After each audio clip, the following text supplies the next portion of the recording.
Ce matin, nous allons continuer notre série concernant le Love Story. Et aujourd'hui, on s'attaque, c'est la dernière manche. Notre thème ce matin, c'est le sexe, l'amour et les Français. J'aimerais vraiment... Je pense qu'il y a des gens qui attendent ce thème, quoi. C'est pas possible. C'est électrisant. Mais le sexe, l'amour et les Français, sachant que les questions qu'on va répondre ne sont pas les questions de Manu, c'est que j'ai essayé, en regardant différents thèmes abordés sur plein de journaux spécialisés, et aussi des personnes qui parlent de ça, quelles sont les questions qui reviennent le plus souvent. Et on les a sélectionnées et puis on va essayer d'y répondre.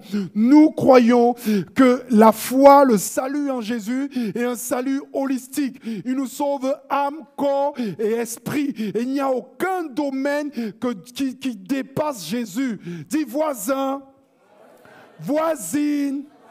Il n'y a aucun domaine qui dépasse Jésus. Redis à ton voisin, il n'y a aucun domaine que Jésus ne répond pas. À l'église, la rencontre, on parle de tout. À l'église de la rencontre, on parle de tout. Et même de sexe ce matin. Pourquoi nous le faisons? Parce que nous savons que c'est important pour notre Dieu et que c'est important pour vous. Amen. Et juste ce petit verset que j'ai trouvé pour introduire, il dit, trouve la joie avec la femme choisie dans ta jeunesse. Elle est affectueuse comme une biche. Charmante comme une gazelle. Rends-la heureuse, que son corps te remplisse toujours de joie. Sois toujours fou d'amour. Le mot sur lequel on insiste ce matin, mais que son corps te remplisse d'amour. Le Seigneur parle de corps. Mais si je vais dans une traduction récente, voilà ce que ça dit. Ta femme est comme l'eau de ta citerne et celle qui jaillit de ton puits. Bois cette eau. Impératif, avec un point de... Bois cette eau. L'eau qui jaillit de ma citerne. Bois cette eau. Ne laisse pas ta source couler au dehors et sur la place du marché. Garde-la pour toi seul. Il y a des choses qu'on partage. Il y a des choses qu'on ne partage pas. Bois-la seule. Ne la partage pas avec des étrangers. Trouve ta joie avec la femme choisie dans ta jeunesse. Elle est affectueuse comme une biche, charmante comme une gazelle. Rends-la heureuse, que son corps te remplisse toujours de joie. Sois toujours fou d'amour. Quand tu vois son corps, que ça te remplisse de joie. Voilà, qu'importe. La Bible, nous avons parlé de 3 styles d'amour. L'amour philéo, qui est les sentiments que nous avons pour la personne aimée. L'amour agapéo, qui est l'amour don de soi, où je me sacrifie, c'est l'amour sacrificiel. Il y a une deuxième forme d'amour que nous allons aborder aujourd'hui, l'amour éros, qui a donné le thème érotique, l'amour charnel. Et c'est de ça que nous allons parler. C'est hyper important aussi. Amen. Je vais essayer de répondre aux questions et en espérant y arriver. Première question. Pourquoi les gens ont-ils des relations sexuelles? Au début, je me dis, mais pourquoi ils posent cette question? Mais c'est normal, quand tu es un ado, pourquoi? La sexualité est un don de Dieu destiné à l'union entre un homme et une femme. Elle sert à renforcer l'intimité. Elle permet l'expression de l'amour et de la procréation. L'expression de l'amour se manifeste quand on est marié, engagé, ça se manifeste par les relations sexuelles. Et aussi la procréation. Donc souvent, dans les anciens temps, tout était lié à la procréation. Tu ne faisais l'amour que pour avoir des enfants. Et tu devais même te repentir si tu ressentais du plaisir. Mais moi, je crois que Dieu, et nous croyons que Dieu crée pour les deux choses. Et ressentir du plaisir, et procréer. Les deux vont de pair conformément à l'institution divine. L'homme quittera son père et sa mère, s'unira à sa femme. Les deux deviendront une seule chair, émotionnellement, charnellement et aussi sexuellement. Elle trouve son expression dans le mariage. Quel est le point de vue biblique sur la sexualité? Le sexe est bon. Je sais que je n'aurai pas beaucoup d'amen ce matin parce que si quelqu'un dit amen, sa femme va le dire. Hey. Si le jeune il dit amen, on va dire il en manque. Si l'ado dit amen, on va dire même tout jeune, tu commences déjà. Donc je sais que je n'aurai pas beaucoup d'amen. Le sexe est bon. C'est la vision du ciel. C'est bon. Si on vous a raconté l'inverse, c'est des menteurs. Dieu ne permet pas qu'il y ait les mots éjaculation et les mots orgasme pour que ce soit quelque chose de mauvais. Moi, quand j'entends ce mot, j'entends orgasme, je dis Seigneur, c'est bon.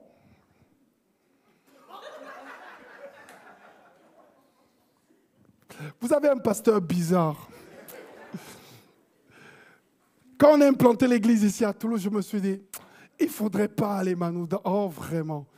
Oh, ouais. Bon, bref, passons. La Bible présente la sexualité comme une création divine qui doit être vécue dans le cadre du mariage. Elle est synonyme de pureté, d'amour, de fidélité, d'intimité. Toute déviation de ce cadre peut engendrer des conséquences spirituelles et émotionnelles. L'amour, le sexe, c'est comme le feu à la maison. Quand le feu est contenu à la cuisine et que ça arrive à la gazinière et ça s'allume là, et tu peux cuisiner, il te fait beaucoup de bien le feu. Il te procure les bons plats. Et tu as besoin du feu. Tant que c'est là, tu aimes le feu. Le seul problème avec nous, c'est que quand le feu déborde, sort de la gazinière. Vous avez compris qui est le feu et qui est la gazinière.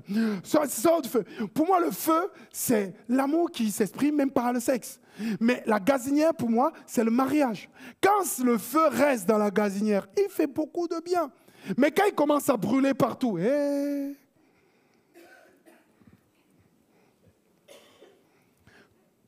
Passons. Quelqu'un a posé cette question, troisième question. Quelle est la fréquence idéale pour les rapports sexuels? C'est une question. Celle-là, j'ai voulu l'enlever, mais par honnêteté pour vous, je l'ai laissée. Quelle est la fréquence idéale pour les rapports sexuels? La Bible n'impose pas de fréquence spécifique. Donc, je vais essayer de mettre la Bible quand je sens que c'est un peu gênant. La Bible n'impose pas de fréquence spécifique. L'intimité sexuelle dans le mariage est une bénédiction. Elle doit être vécue avec amour, respect et consentement mutuel. Donc, il n'y a pas de fréquence, les gens s'attendent et tout. Et la libido de chacun s'exprime à son rythme. Et puis après, on s'entend et puis hop, il n'y a pas de fréquence. Voilà, c'est hyper important. Question 4. Quel rôle joue le mariage dans l'expression de la sexualité? Le mariage offre un environnement sûr, béni par Dieu, pour vivre l'intimité complète. Pourquoi?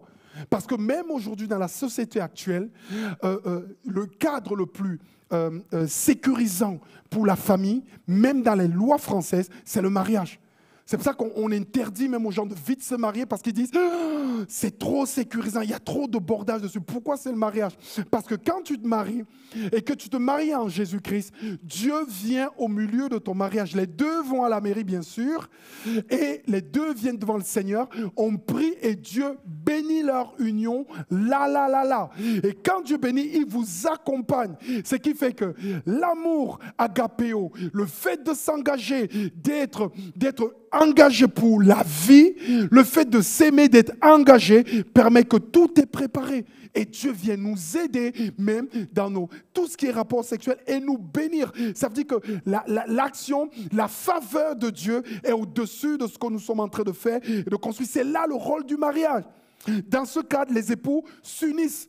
Non seulement physiquement, mais aussi émotionnellement, mais aussi spirituellement. Et ainsi, ça renforce leur union parce que la faveur de Dieu est dessus. Vous l'avez compris? C'est pour ça que le mariage amène la faveur de Dieu. On obéit au commandement de Dieu. Il y a un engagement et la faveur de Dieu vient dessus. Quel rôle joue? Ça, c'est que le mari remplisse son devoir d'époux envers sa femme et que la femme fasse de même envers son mari. La femme ne peut pas faire ce qu'elle veut de son propre corps, son corps et à son mari. De même, le mari ne peut pas faire ce qu'il veut de son propre corps, son corps et à sa femme. Ne vous refusez pas l'un à l'autre, à moins que d'un commun accord, vous n'agissez ainsi momentanément pour prendre le temps de prier. Mais ensuite, reprenez votre vie conjugale, sinon vous risquerez de ne plus vous maîtriser et céder aux tentations de Satan. On doit son corps à l'autre. Et l'engagement du mariage, c'est ce jour-là où on décide de donner son âme, sa personne, son corps à l'être qui nous est cher quand on se marie. Et là, cette union-là nous permet de vivre comme ça. C'est pour ça qu'on doit toujours faire attention de ne pas se priver l'autre de son corps. On doit se donner, on doit réfléchir à cela. C'est hyper important. C'est le rôle que joue le mariage dedans. Combien de temps... Ah, ça m'a énervé. Question 5. Combien de temps devrait durer un rapport sexuel?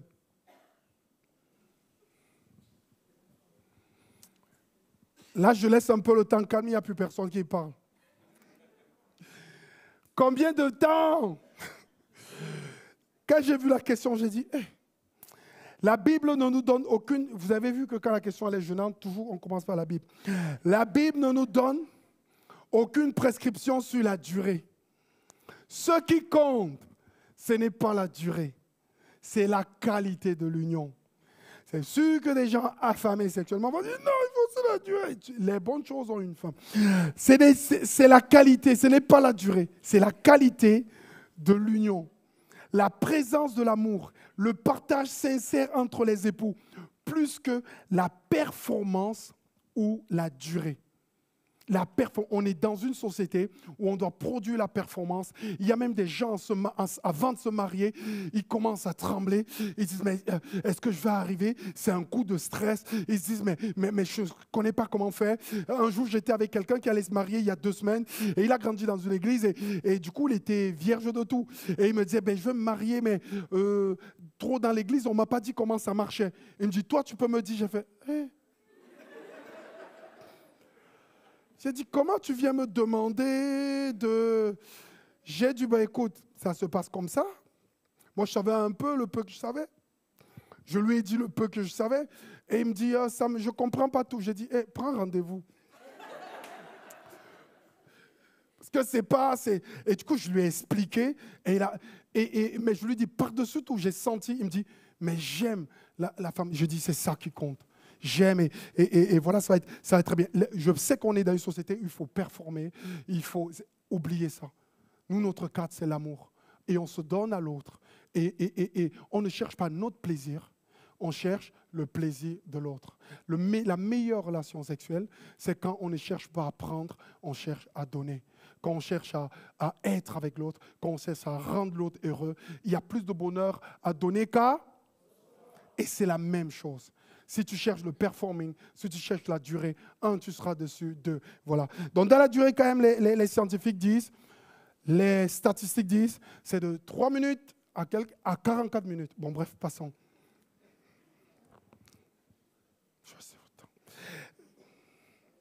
Passons.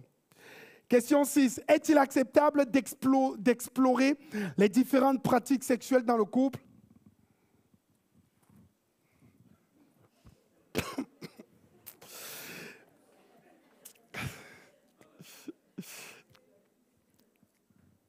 La Bible dit, la sexualité dans le mariage est un cadeau de Dieu, mais elle doit être vécue dans le respect et l'amour. Ce qui compte, c'est que les pratiques ne soient ni contraintes, ni dégradantes pour l'un ou l'autre conjoint. Entendez-vous pour ce que vous devez y faire. Discutez, voyez, c'est hyper important. Ne contraignez pas, n'ayez pas votre rêve en disant le jour où je me marierai, j'ai entendu. Non, vois avec l'autre. Entendez-vous, vous êtes 2 pour s'unir à devenir 1.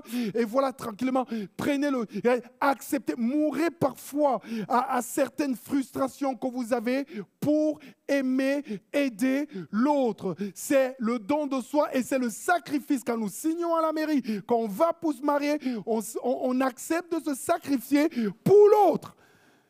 Donc du coup, quand vous êtes entendu, allez, go. Allez-y. Bam. Débrouillez-vous. Je ne veux rien savoir. Il n'y a que Dieu qui voit. Il y a juste deux choses dans les pratiques sexuelles que je refuse et que je n'admets pas, qui sont anti-bibliques. La première, c'est la consommation de la pornographie, intégrée dans la sexualité des couples pour stimuler le désir. C'est un mensonge. Rentrez pas là-dedans, c'est un mensonge. Il vous amène à aller convoiter d'autres personnes pour regarder ce qu'ils font, pour retranscrire, pour faire naître un certain... Non, non, non, non, non. Aime l'autre personne, sois patient, prends le temps, apprenez à vous aimer. Hey, je refuse cette pratique au nom de Jésus. La deuxième chose que je refuse dans les pratiques sexuelles que les gens utilisent, c'est l'expérience en dehors du couple. Quelqu'un pratique parfois, ils sont tentés en disant, ouais, mais les expériences en dehors des couples, je sais que c'est à la mode. Échangisme, libertinage, polyamour. Hey, ce n'est pas notre façon de faire. Comme on dit, quand Adam voit Ève, il dit, os de mes os, chair de mes chairs. Je t'appellerai femme. Tu as été prise de ma côte. Tu ne vas pas dire os de mes os, os de mes os, os de mes os, os de mes os, os de mes os, os de mes os. Je vous ai toutes prises, toutes prises. Non, non. Désolé. Le plan de l'amour est d'être un amour fidèle, exclusif, dans le sens du partenaire. Multiplie les partenaires, multiplie les blessures émotionnelles. Voilà, ce n'est pas bon. Yeah. Et il y a la question 8, quelqu'un qui dit, question 7 ou 8 7 ou 8. Combien de partenaires sexuels peut-on avoir dans une vie? Ouf. Celle avec qui on s'est marié? Une seule. Number one. Une seule. Le plan de Dieu est que l'amour soit fidèle, exclusif. Le mariage, waouh, c'est pour une personne. On se marie, on est un seul. Et je n'ai pas besoin d'avoir des multiples partenaires et tout. Je sais qu'il y a des gens, des collègues de travail qui vont passer à côté de vous et ils vont commencer, hey, frère, ça fait combien de temps que tu es marié? Ok. Tu n'en as pas marre de manger les légumes?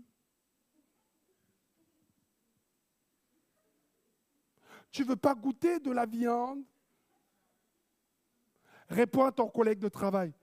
Reste avec ta viande. Moi, je garde des légumes. Ça me donne la force pour courir plus vite. OK. Donc voilà, nous, ce n'est pas notre prix. Il dit, waouh, oui, on aime parce que les gens changent et on vit quelque chose de beau, on approfondit, on apprend à s'aimer, à se connaître, on avance tellement fort. Et c'est fou parce que marié depuis longtemps, on se découvre encore. C'est fou parce qu'on ne finit pas d'apprendre à se connaître. Et donc, du coup, je ne peux pas connaître tout le monde. Je vais déjà me focaliser déjà. Aimer une femme, c'est compliqué. Hein? Tu en mets 3, 4. Non, oublie. Une. Elle est là, ma femme, elle ne peut pas répondre. C'est moi qui ai le micro. Quel âge idéal pour avoir son premier rapport sexuel? L'âge du mariage. Point. Celle-là, chez nous, elle est réglée, la question. Je sais qu'on est dans un pays de malades, de fous, où ils viennent d'abaisser la majorité sexuelle. Aujourd'hui, en France, la majorité sexuelle, c'est 13 ans. Donc, ce qui fait que nos enfants peuvent faire n'importe quoi à 13 ans. Ce n'est pas possible, ce n'est pas nos pratiques. Nous nous érigeons en faux contre cela. C'est pour ça que nous, le premier rapport, le jour du mariage, merci. Comment assurer une satisfaction sexuelle dans le mariage? Le secret réside dans le fait de placer Dieu au centre de notre relation, de communiquer ouvertement sur les besoins et les désirs de chacun, de cultiver une intimité fondée sur l'amour, la prière commune et le respect mutuel. Échanger, comment satisfaire mettez Dieu au centre. Il était là à votre union. Il sera là en tout temps. Parlez-lui, mettez-le au centre. Communiquez, parlez de vos besoins, des désirs que vous avez dans l'honnêteté. Cultiver une intimité fondée sur l'amour, la prière commune et le respect mutuel. Et sortons de nos têtes. Dieu est là aussi dans ce cadre-là. Je sais qu'il y a des personnes qui disent non, mais non, dans ce cadre-là, c'est nous qui nous exprimons. Non. Faites avec Dieu. Vous avez commencé à le lire, vous le servez. Continuez avec Dieu. Amen. Yes. L'autre jour, j'étais en train de prendre l'ascenseur. Je tombe avec une copine qui était avec moi à la fac. Et elle me dit, oui Manu, j'ai appris que tu t'es marié, je l'ai vu à la télé. Parce que notre mariage est passé à la télé. Ça se discute jour après jour avec Jean-Luc Delarue. Et quand moi j'arrive au plateau, je suis installé, tout le monde est là. Il y avait même quelques stars qui étaient là. Thomas Sisley, il y avait plusieurs écrivains qui étaient là. Et puis Jean-Luc Delarue, il se retourne. Il ne pose pas la même question aux autres, mais il me pose directement, hey, monsieur le pasteur, parce qu'il sait que nous, on attend la nuit de noces et on attend le dé de mariée pour avoir nos rapports sexuels. Et il me pose la question, hey monsieur, comment ça s'est passé la nuit de noces? À la télé. Le gars, il croyait qu'il allait me terminer là et tout. J'ai levé la tête, je l'ai regardé et dit, Jean-Luc, ça déchire grave. J'ai vu tout le plateau qui s'est mis à applaudir. Wow. À la fin, beaucoup sont venus me dire, mais est-ce que vous parlez ouvertement de ça, vous discutez? Ça a mis même beaucoup de personnes en disant, mais la foi parle de ça, la Bible parle de ça. Il y a beaucoup dans notre milieu qui se disent, mais nous on ne parle jamais, on est des tombes, on ne vit rien, on est justement comme des nonnes et tout. Et on s'habille. Non, on en parle, on discute et on le vit avec le Seigneur. Amen. Que dit la Bible sur les expériences sexuelles en ligne? Sexting, pornographie. Est-ce que la pornographie a un impact sur la vie de couple? Waouh! La Bible enseigne que nous ne devons pas avoir de désir impur. Parce que la Bible dit, si tu regardes une femme de façon à la désirer, tu as déjà commis l'adultère avec elle dans ton cœur. Et donc, si ton œil doit être causé une occasion de chute, arrache-le, jette-le loin de toi. Quand tu commences à regarder quelqu'un, que tu as des idées impures, tu as déjà commis le péché avec elle. Mais la pornographie et le sexting, c'est comme si tu imagines le nombre de regards impurs, le nombre de trucs que tu as regardés, le nombre, wow, c'est quelque chose de fou, de malade. Autre chose, quand nous nous unissons et que nous avons des rapports sexuels, on sécrète une hormone qui s'appelle l'oxytocine. L'oxytocine, c'est l'hormone de l'attachement. Et c'est la même oxytocine est sécrétée dans les rapports sexuels. C'est cette oxytocine aussi qui est sécrétée quand la mère atteint un enfant. Et c'est ça qui crée l'attachement entre les mamans et les enfants. Mais c'est sécrété dans les rapports sexuels. Ça permet aux gens de tâcher et d'être unis. Parce que Dieu, il a prévu que même le sexe nous permet de nous attacher et de nous unir. C'est pour ça que ce n'est pas neutre. Alors quand tu vas et que tu convoites, tu t'imagines dans un truc porno, après dans un autre, après dans un autre, tu sécrètes combien de fois l'oxytocine? À la fin, ta vie hormonale est complètement détraquée. Ce n'est plus possible. Et chaque fois, la pornographie détruit aussi la perception saine de l'amour et du sexe. Quand tu as déjà vu plein de trucs porno, tu es plus normal. Et chaque fois que tu regardes un truc porno, ça stimule, ça augmente le stimuli. Tu vas de plus en plus loin. Il te faut encore plus. Il te faut encore plus. Et le jour où tu te maries ou tu rencontres quelqu'un de normal, tu ne peux plus être normal. Tu es complètement à l'envers. Et il y a des personnes qui ont besoin d'être guéries de ça. Elle engendre la pornographie, une addiction, affecte les relations de couple. La Bible invite à la pureté, à crier à Christ, Seigneur, aide-moi. Quand je regarde les causes pour lesquelles les gens divorcent, c'est 5 causes. La première, c'est toujours l'infidélité. Et la deuxième, c'est les problèmes financiers, l'argent et toute l'utilisation. La troisième, conflits familiaux. Quatrième, violence conjugale. Cinquième, immaturité. Mais souvent, les 2 premiers, infidélité et problèmes financiers, regardez après, quand Jésus parle heureux, les béatitudes. Juste après les béatitudes, dans Matthieu 5, vous allez voir les 2 problèmes auxquels s'attaque Jésus. C'est souvent, hey, Ne regarde pas une femme pour la convoiter. Ne commence pas à imaginer avoir des relations sexuelles avec. Ça crée l'infidélité, la pornographie, les déviances, les trucs. Garde ton cœur. Et Jésus traite après de l'argent. N'est pas deux maîtres, ni maman, et un seul maître. L'argent, l'amour de l'argent, c'est souvent les deux. Et donc la pornographie a un problème et un fléau dans notre société. Question 11. Que dit la Bible sur la contraception? La Bible ne mentionne pas directement la contraception, mais elle valorise la responsabilité dans le mariage. Chaque couple doit prier et chercher la volonté de Dieu dans ce domaine. Comment on fait, comment on se met, quel nombre d'enfants on voudra, est-ce qu'on fait un planning familial ou pas. Et aussi, quand on fait des préparations au mariage, on a le temps de discuter de ces choses et de vous mettre en face de cela. Ce qui fait que quand vous êtes mariés, vous puissiez aussi prier et prendre des décisions ensemble. Le but du mariage, c'est de s'entendre pour faire un chemin ensemble. Comment prévenir les violences sexuelles et respecter le consentement? Juste envie de dire ici que toute forme de violence sexuelle est un péché grave. Dieu appelle à respecter et honorer son prochain. Ta femme, c'est ton premier prochain. Il t'appelle à la respecter, à l'honorer. Le viol ou l'abus sont des actes condamnables devant Dieu et la justice. C'est des actes condamnables devant Dieu et la justice. Vous savez que ça existe maintenant, le viol dans les couples mariés. Ça existe maintenant. On doit faire attention, on doit respecter le consentement et discuter ensemble pour le prévenir. Regardez l'autre comme étant un prochain, comme un ami de Jésus, quelqu'un que Jésus aime.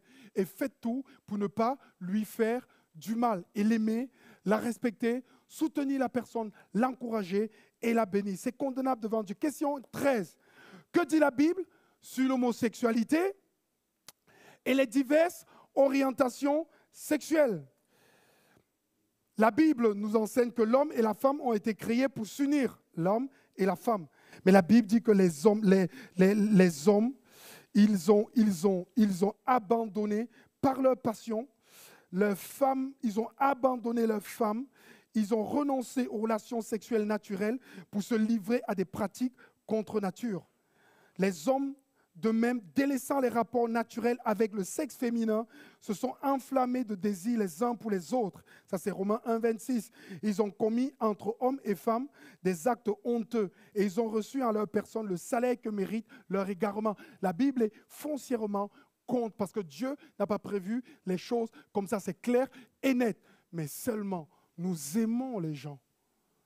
Nous savons que nous étions perdus. Nous étions comme égarés. S'il y a quelqu'un dans la salle qui est d'orientation sexuelle différente, Jésus t'aime et nous aussi, nous t'aimons. Tu as une place au milieu de nous. Tu sais ce qu'on en pense, mais on peut t'accompagner, on peut t'aider, on peut te soutenir. On est là pour toi. Tu as une place au milieu de nous et sache que l'amour de Dieu, le cœur de Dieu n'a jamais cessé de battre pour toi aussi. Ça, c'était notre cœur. Comment améliorer la communication sur la sexualité au sein d'un couple? La communication est primordiale pour identifier les besoins. Il faut parler, exprimer les désirs, résoudre les difficultés. Il faut parler chaque fois. Même si c'est un peu compliqué, trouver la bonne méthode, discuter. Parfois, c'est tendu. Et trouver quel est le problème et échanger. Parfois, ça rend mal à l'aise quand tu as l'un des couples qui aimerait parler comme si elle allait acheter du pain. Ou comme c'est lui là, hé chérie, parlons de ça, t'as vu, t'as fait comme ça. Oh, c'est gênant.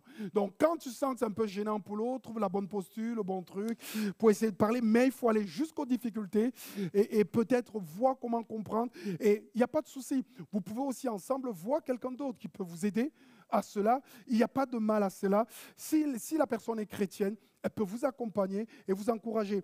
Un dialogue ouvert, basé sur l'honnêteté, basé sur l'amour et la confiance, permet de renforcer la complicité et d'éviter les malentendus. Parfois, tu peux croire que l'autre, c'est grave, mais pour lui, peut-être c'est seulement ça, c'est passager, c'est bon. Il faut discuter, ok? On n'est pas à la place des autres. Question 15, pourquoi certaines personnes éprouvent-elles du dégoût pour le sexe? Ça existe aussi. Ce dégoût peut être le résultat de traumatismes. Des choses que nous avons vécues, qui nous ont heurtés, des abus sexuels. Ça peut être aussi le dégoût des trucs qui sont arrivés et qui nous ont brisés. C'est des expériences négatives, d'une éducation empreinte de culpabilisation. J'ai vu tabou parfois, même chez des chrétiens. Quand il s'agit de parler de sexe, comme si tu as braqué une banque. Tu sais, le pire, il est mal à l'aise. Chérie, attends le déjeuner, je vais partir. La mère, on parle jamais. C'est compliqué. Il faut être plutôt naturel et tout. Mais de temps en temps, en rire. C'est pas... Voilà, que ça ne devienne pas comment... Souvent, ça crée comme ça et parfois les gens, des enfants éduqués comme ça peuvent avoir du dégoût. Ce n'est pas dégoûtant, c'est bon. Dans ces cas, il est important d'offrir une écoute, un soutien, un accompagnement si vous avez besoin. On a des groupes de soutien, on peut parler avec vous, on peut prendre le temps afin de guérir les blessures et restaurer, et pour que ta vision soit positive sur l'intimité, que tu aies une vision positive. Il y a des gens, leur vision est complètement décalée et notre Dieu est le Dieu qui rétablit les équilibres. Question 16. Comment la Bible aborde-t-elle la question de la masturbation? Comment la Bible aborde la question de la masturbation? Ce n'est pas moi qui pose la question, je réponds. La Bible ne traite pas explicitement de la masturbation. Il n'est pas écrit quelque part dans la Bible, masturber c'est ceci, c'est bon, c'est pas... Non. La seule fois où la Bible en parle, c'est que c'est quelqu'un qui devait épouser, prendre pour épouse la femme de son frère qui était décédée, comme ça se pratiquait à l'époque, et il s'est masturbé, il a mis tout par terre pour ne pas la voir enceinte. Et Dieu l'a tué. Mais sinon, jamais c'est écrit clair et net et mis. Mais elle insiste, la Bible insiste sur la pureté des pensées et la maîtrise de soi. Par contre, quand tu te masturbes, est-ce que tu n'as pas d'idée? Est-ce que tu ne penses pas à quelqu'un? Ça, c'est le péché. Donc, ce qu'on te propose, de nombreux pasteurs chrétiens encouragent à concentrer l'expression de la sexualité dans le cadre du mariage pour éviter toute dépendance en tout genre, pour ne pas se retrouver coincé avec des chaînes. Évitez, fuyons l'inconduite sexuelle. Tout péché que nous avons est hors de notre corps. Mais celui qui se livre à l'inconduite pêche contre son propre corps. Question 17. La contraception est compatible avec une vie de couple conjugal selon la Bible? Oh, passons. Je n'ai pas de réponse. Discutez entre vous. Vous pouvez venir nous voir, on en parle. Moi, je pense que c'est compatible, mais il faut en parler. Voir ce qu'on a prévu et tout. Comment réagir face au changement de normes sexuelles dans la société? Ça change tout le temps. Il y a 5 ans, c'était ça. Maintenant, ça revient là. Comment réagir face au changement de normes sexuelles? Bien que la société change, la parole de Dieu reste immuable. Dieu est le même hier, aujourd'hui. Dieu est le même hier, aujourd'hui. Et éternellement, il est le même. La sexualité, selon Dieu, est fondée sur l'engagement, l'amour et la fidélité dans le mariage. Il n'a jamais bougé. Bougez comme vous voulez. Il reste là. C'est ça qui est hyper important. C'est même rassurant. Quel est le rôle, question 19, quel est le rôle de la prière et de la guidance divine dans la sexualité conjugale? La prière permet de chercher la sagesse et la force de Dieu pour vivre une intimité en accord avec ses principes. Quand vous découvrez la prière même à deux, quand vous allez vous marier, et que même vous êtes même déjà fiancés, ou quand vous pensez vous marier, prenez le temps pour prier. La prière est une force. Moi, je trouve que c'est la première intimité la plus forte. Les gens, souvent, qui n'ont pas une intimité ensemble dans les moments de prière, quand ils vont dans les rapports sexuels, ils sont mauvais. L'intimité de la prière, vous criez à Dieu et vous êtes un là devant Dieu. Et souvent, certains la comparent au rapport sexuel. C'est l'intimité de la prière ensemble. On se joint ensemble et on prie pour quelque chose, pour notre famille, pour notre aide, pour où on va être. Et cette intimité-là nous rapproche de Dieu. Ce qui fait que même quand il y a des problèmes au niveau du sexe, de la famille, qu'importe, vous pouvez comme ça chercher la face de Dieu, sa sagesse, ses principes. Ainsi, vous pouvez inviter Dieu dans votre relation, puisqu'il a été là dès le départ. Les époux peuvent trouver un soutien spirituel qui renforce leur union et qui les protège de la tentation. Ça se retrouver ce cadre de la prière et tout. Et parfois, quand tu recherches Dieu personnellement, il te montre, quand vous êtes ensemble, souvent, priez quand vous avez discuté, parlé, échangé. Demandez à Dieu son rôle. Moi, je crois que Dieu est pour les couples, que Dieu est pour les mariages, que Dieu est pour les ados qui se préparent au mariage, les jeunes qui se préparent au mariage. Dieu est pour les familles. Je le crois ce matin. Je sais qu'on aura beaucoup de fiancés, qu'on aura beaucoup de mariages et ensuite qu'on aura beaucoup de bébés.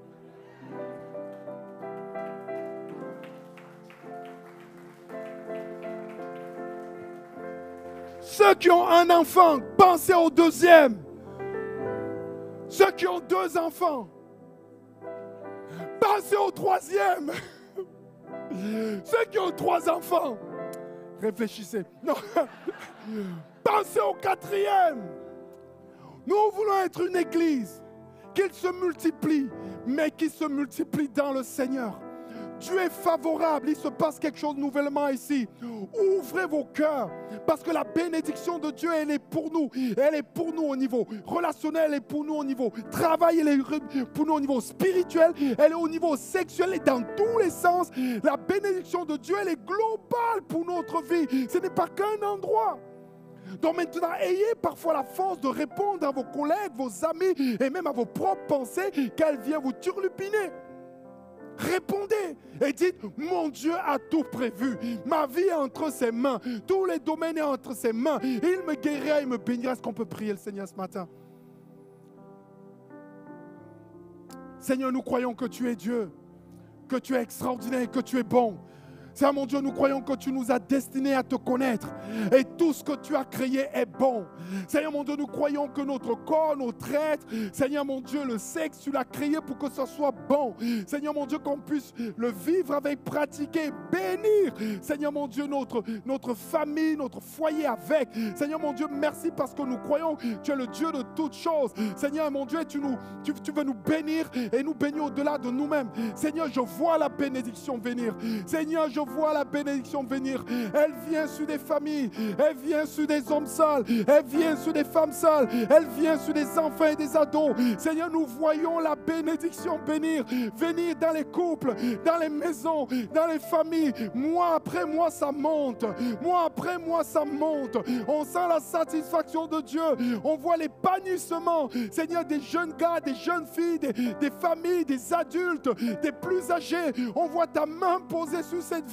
Seigneur, nous croyons que, Seigneur, ce n'est pas simplement un épanouissement physique, mais, Seigneur, c'est un ensemble avec une vie spirituelle abondante avec toi. Seigneur, nous allons nous séparer de ce qui ne te plaît pas, du péché, du mal, de ce qui n'est pas à ta gloire, pour rester unis avec toi. Seigneur, parce que tu es notre bonheur, tu es notre joie. Seigneur, je prie, Seigneur, pour ceux qui ont été blessés, brisés, Seigneur mon Dieu, par des scènes, des rapports terribles, que tu les bénisses. Je prie pour ceux qui sont englués dans la pornographie, en toute chance, que tu les délivres, tu les arraches du danger, Seigneur, du mal, que tu enlèves ça au nom de Jésus. Je prie, Seigneur mon Dieu, pour celles qui ne croient plus à un épanouissement vraiment amoureux, physique, sexuel dans leur couple, que tu renouvelles toutes choses au nom de Jésus, qu'elles retrouvent la foi et la prière. Seigneur mon Dieu, je prie enfin que tu manifestes ta grâce, ta grandeur, là où, Seigneur mon Dieu,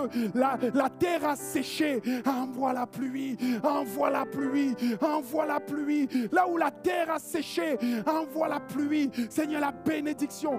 Nous sommes un peuple béni parce que nous sommes le peuple de Jésus-Christ. Seigneur mon Dieu, merci, Seigneur, que ton sang, Seigneur mon Dieu, puisse s'appliquer à chacun d'entre nous, qu'il ouvre les verrous, Seigneur, de la mort et que ça amène la vie. Au nom de Jésus, amen.